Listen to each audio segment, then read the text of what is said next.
Ini kayaknya ada sekelompok orang mau membunuh. Kalau boleh tahu Pak, korban terakhir komunikasi dengan Bapak kapan? Komunikasi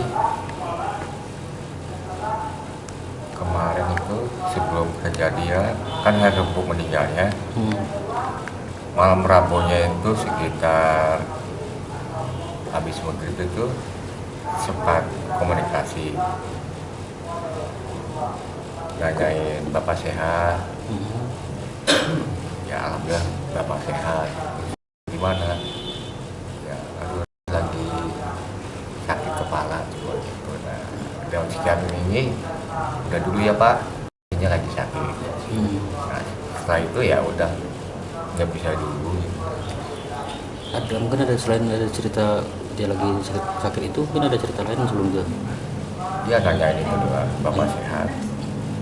Ada disampaikan mau pulang kampung? Saya yang nanya kapan mau baliknya pulang kampung, dia nggak jawab, langsung mati aja HP-nya udah.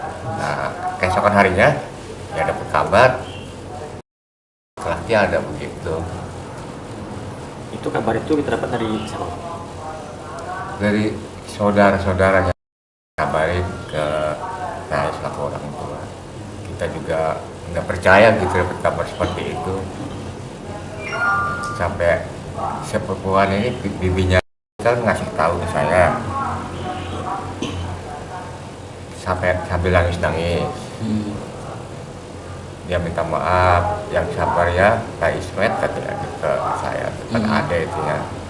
Cuman kenapa jangan nangis, coba ceritakan yang sebenarnya apa ini, kenapa dengan udah nggak ada. Udah kita juga terputus, udah kaget setelah dengar kabar seperti itu.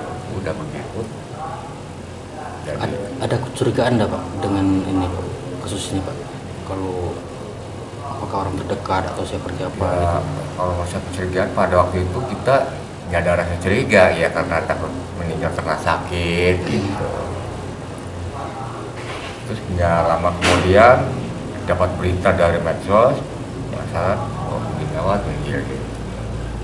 Ya seperti nggak manusiawi gitulah si pelaku itu. Kalau sakit karena meninggal karena sakit ya biasa ya, itu ya karena dari sananya gitu. Karena ini mah kayak dipaksa gitu harus meninggal. Ya dengan harapan kita ya di sini selaku orang tua yaitu diserahkan ke pihak kepolisian gimana baiknya, gimana bagusnya gitu ya. Jadi masalah itu biar pihak kepolisian yang mengungkapnya, yang menyelidikinya begitu. Kalau kita semua masalah itu ke polisi diserahkan.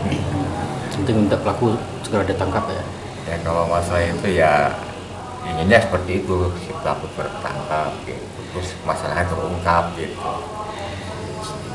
Kalau untuk jenazah nanti Pak, apakah mungkin nanti dibawa pulang ke kampung Pak?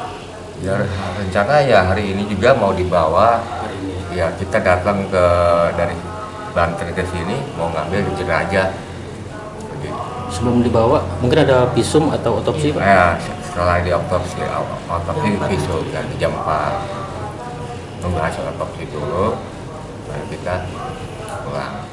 Ya kan awalnya dia tempatnya curhat dengan saya, tapi dia cerita telepon kan, tante katanya kan ini kayaknya ada sekelompok orang mau membunuh. Dia tuh bilang itu tuh 1 minggu yang lalu. Aku bilanglah siapa emangnya, aku bilang kan. Tapi kalau memang udah nggak nyaman lagi di kosan itu pindah aja, aku bilang kan, atau ke rumah tante aja. Aku bilang enggak lah teh, nggak merasa bersalah jadi nggak takut kata gitu. Jadi saya komunikasi dengan dia terakhir jam 10 malam sebelum kejadian. Itu rencananya malam itu dia mau ke rumah saya. Pas malam kejadian. Nah, malam kejadian itu jam 10 dia menghubungi saya.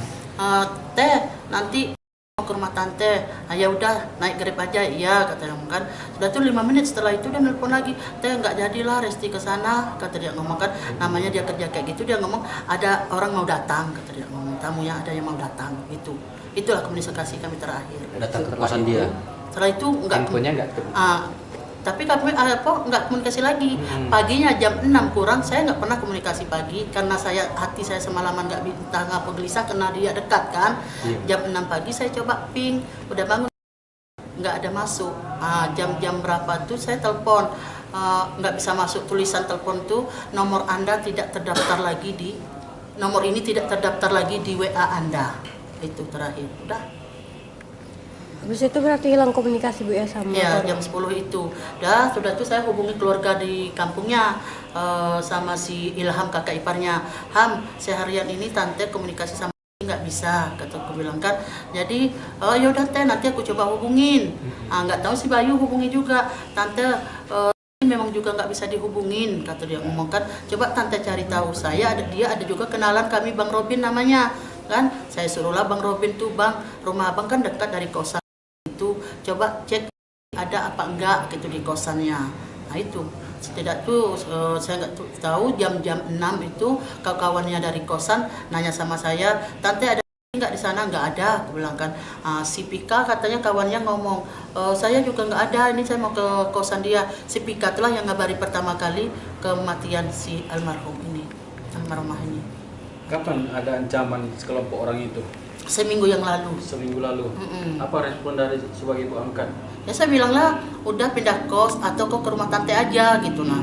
Enggak lah teh, itu mungkin firasat aja atau mungkin itu sebatas orang iri tuh, iri sama itu aja dianya. Sebagai orang tua angkat, apa harapan Ibu dengan kasus ini? Saya berharap pelakunya cepat terungkap dan memang dihukum sesuai dengan apa yang dilakukan sama itu orang baik gitu nah. Gitu. Ada kecurigaan dengan Ya dibilang kecurigaan yo tidak bisa lah dah yo sekarang ini gitu nah. Kami serahkan semua ke polisi lah semuanya nih.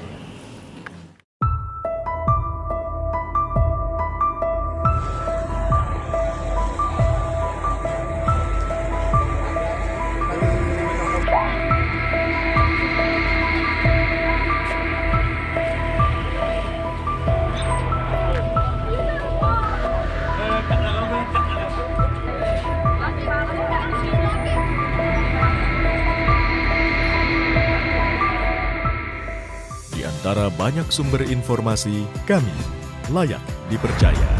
Karena kami menggali lebih dalam, berpihak pada kebenaran, berpegang pada data dan fakta, agar layak Anda jadikan referensi. Kompas TV, independen, terpercaya.